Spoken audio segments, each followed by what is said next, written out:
नमस्कार, S24 में बहुत स्वागत है आप सभी का और मैं आपके साथ वर्षा। राजधानी भोपाल के कैरी हाउस में राघवेंद्र सिंह तोमर साहब के द्वारा आज दशहरा के पर्व पर शस्त्र एवं अश्व पूजन किया गया। आइए जानते हैं शस्त्र पूजन के अवसर पर क्या कहते हैं वरिष्ठ नागरिक। पत्थर को भी कर दे पानी, जय भवानी जय भवानी। राजा रामचंद्र की जय, राजा रामचंद्र की जय, राजा रामचंद्र की जय। आज दशहरा है, विजयदशमी है। सबसे पहले तो सबको विजयदशमी की शुभकामनाएं। ये दिन बहुत इम्पोर्टेंट है हिंदुओं के लिए, सनातन के लिए, क्योंकि इसी दिन जैसे आप सबको पता है भगवान राम ने रावण का वध किया था और इन सब का बहुत कुछ महत्व है कि अधर्म पे धर्म की जो विजय हुई थी, असत्य पे सत्य की जो जीत हुई थी। तो आप जैसे भी है तो बहुत इम्पोर्टेंट दिन है आज हम सब के लिए, और इसीलिए इसी के उपलक्ष्य में ये जो शस्त्र पूजन आज हुआ था तो उसमें भाग लेने के लिए ये राजपूत महापंचायत जो है, इनके सारे सदस्य, भोपाल के जो भी गणमान्य व्यक्ति हैं वो आए हैं और शस्त्र का पूजन किया जा रहा है। और इसका भी देखो, हमारे हिंदू धर्म में हर चीज़ का महत्व होता है, हर त्यौहार का महत्व होता है। हर कोई त्यौहार एक मैसेज देता है, तो ये मैसेज भी वही है। जैसे मैंने कहा था अधर्म पे धर्म की जीत हुई, तो आपको अपने तैयारी जो है, जो धर्म के रक्षक हैं, तो राजपूत भी एक तरह से हिंदुस्तान के सदियों से आए हुए जो भी बाहर से आक्रमण हुए थे उसके रक्षक रहे हैं, लोगों भारत देश की क्या कहते हैं प्रोटेक्शन करी है। तो उसी का ये आज एक दिवस है जिसमें आप अपने हथियार जो आप अपने पास रखते हैं उनकी पूजा करते हैं, ताकि वक्त आने पर जब समय हो, जब अगेन फिर अधर्म इतना बढ़ जाए तो अगर ज़रूरत पड़े तो आप इनका इस्तेमाल कर सकें सत्य के लिए, सही काम। मैं भोपाल में प्रतिवर्ष ये आयोजन होता है। सारे राजपूत परिवार यहाँ इकट्ठे होते हैं, राजपूत सरदार इकट्ठे होते हैं। शस्त्र पूजन एक बहुत पुरानी परंपरा है। भगवान राम ने रावण का वध किया था। ये एक सैद्धांतिक अवसर है, लेकिन शस्त्र की ज़रूरत सदैव से पड़ती रही है। अस्त्र की ज़रूरत सदैव से पड़ती रही है, युगों से पड़ती रही है, युगों तक पड़ती भी रहेगी। ठीक, ये जो एक भ्रम फैलाया जा रहा है कि अब ज़माना कलम का है और अब ज़माना मत पत्रों मत पेटी का है, ये भ्रम है 150 सालों का। कहीं कहीं अलग अलग क्षेत्रों में रहता है। हमारे आसपास पूरी दुनिया में युद्ध चल रहे हैं, पूरी दुनिया में।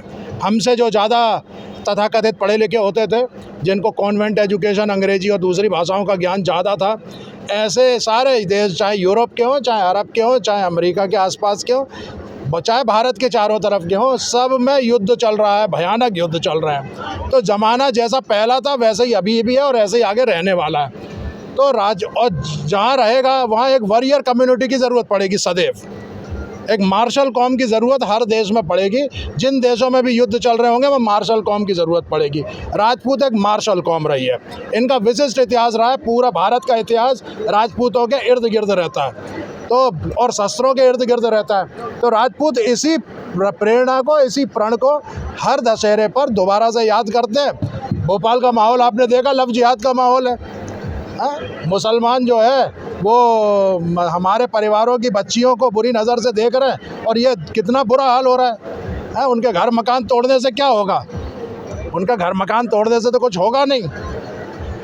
असल में उनकी नीयत जो है, जहाँ से उनको प्रेरणा मिल रही है, जिस किताब से मिल रही है प्रेरणा, उसका क्या करोगे? तो ज़्यादा सुरक्षित रहने की ज़रूरत है अपन लोगों को। परिवारों में, घर परिवार में सबको शस्त्र चलाना आना चाहिए, सबके पास शस्त्र लाइसेंस होने चाहिए। ये प्रेरणा लेते हैं, इसीलिए शस्त्र पूजन होता है। राजपूत महापंचायत कैरी हाउस में शस्त्र पूजन करती है, अश्व पूजन करती है, समी पूजन करती है। तो हमारी परंपराएं जो हैं उनको बहुत अच्छे से निभाती है। सर, सनातन धर्म को क्या संदेश देना चाहेंगे? सनातन धर्म को एक संदेश देना चाहता हूँ कि सब ने सुना होगा, एक बड़ी पॉपुलर लाइन है, हालांकि कई तो दूसरे ने है, लेकिन लाइन क्या है कि सब कुछ बात है कि हस्ती मिटती नहीं हमारी। तो हमारी हस्ती क्यों नहीं मिटती? इसमें ध्यान करो ना। हमारी हस्ती नहीं मिटती केवल वर्णाश्रम व्यवस्था के कारण। और आप प्रेरणा ले रहे हो कहाँ से? प्रेरणा ले रहे हो? जितने भी लिखित कानून बनाए जा रहे हैं, इनकी प्रेरणा कहाँ से है? ये यूरोप से प्रेरणा। ये फ्रेटर्निटी, इक्वलिटी, लिबर्टी, ये हमारे सनातनी आधार थोड़ी ना है। फ्रेटर्निटी, लिबर्टी, इक्वलिटी ये हमारे आधार नहीं है। हमारा आधार है वर्णाश्रम व्यवस्था। उसके कारण ना तो बेरोजगारी थी कभी भी, और परिवार व्यवस्था बहुत अच्छी थी, और देश सोने की चिड़िया था। अब अपन बातें कर रहे हैं, कुछ बात है कि हस्ती मिटती नहीं हमारी, और प्रेरणा ले रहे हैं जो यूरोप से शुरू हुआ, हाँ, व्यक्तिवाद, इंडिविजुअलिज्म, इंडिविजुअल लिबर्टी, इंडिविजुअल, ये इसको त्यागना पड़ेगा और पुनः वर्णाश्रम व्यवस्था की ओर लौटना पड़ेगा भारत को। प्रवीण कुमार सिंह हूँ और आर्मी से रिटायर्ड हूँ मैं, और अभी बस नॉर्मल अपना ज़िंदगी जी रहा हूँ। और आप पूरे सभी को दशहरा के पर्व पर हार्दिक शुभकामनाएं, और सभी अच्छा करें। भारत देश आगे बढ़ रहा है, हम भी आगे बढ़ रहे हैं, तो उसमें सभी लोग सहयोग करें। जी जी हाँ, शस्त्र अगर आम आदमी उठाता तो वो जेल की चक्कर पीसना पड़ती है उसे। हाँ जी, तो उसके लिए क्या करना पड़ेगा कि शस्त्र भी उठ जाए और जेल की चक्कर भी ना पीसना पड़े? देखिए, हर कुछ आजकल हम जो है, मतलब जो जंगल और समाज में, मानव समाज में यही अंतर है कि हम जो है जो भी करें नियम कानून के तहत करें। शस्त्र अगर नियम कानून से उठाते हैं तो कोई दिक्कत नहीं, जैसे फौजी उठाता है, पुलिस उठाती है, या जो भी ऐसी संस्थाएं हैं वो उठाती हैं, तो ठीक है। लेकिन अगर आम जनता अगर शस्त्र उठाएगी तो मेरे विचार में वो एक अच्छी धारणा नहीं है। और हम शस्त्र मतलब हम जैसे कलम और तलवार है, तो हम अपने आप को दोनों का एक मिश्रण वो कर सकते हैं, और हम अपने युवाओं को उसके लिए प्रोत्साहित कर सकते हैं कि आप जो है अच्छे काम करें, आगे आगे बढ़ें वहाँ तक। शस्त्र ज़रूरत पड़ने पर हर कोई उठाएगा ही, अपने आप करता है। और शस्त्र केवल शस्त्र ही नहीं, हाथ होता है, दिमाग होता है, दिमाग भी एक शस्त्र है, तो उसको इस्तेमाल करना चाहिए ज़्यादा। भोपाल मंडल के यहाँ पे हम सभी पदाधिकारी आए हुए हैं, और हमें यहाँ आके बहुत अच्छा लगा कि कोई व्यक्ति है भोपाल में, हमारे भारत में, जो हिंदुओं के लिए, देश के लिए लड़ रहा है। उनका नाम है राघवेंद्र सिंह तोमर जी, और उनसे हम काफ़ी इंस्पायर्ड हैं। जहाँ भी भाई साहब के कार्यक्रम होते हैं हम जाते हैं, और हमें लगता है कि ऐसे व्यक्ति को हम सभी को मिलके, जो भी छोटे छोटे राजपूत संगठन हैं, उन्हें सपोर्ट करना चाहिए।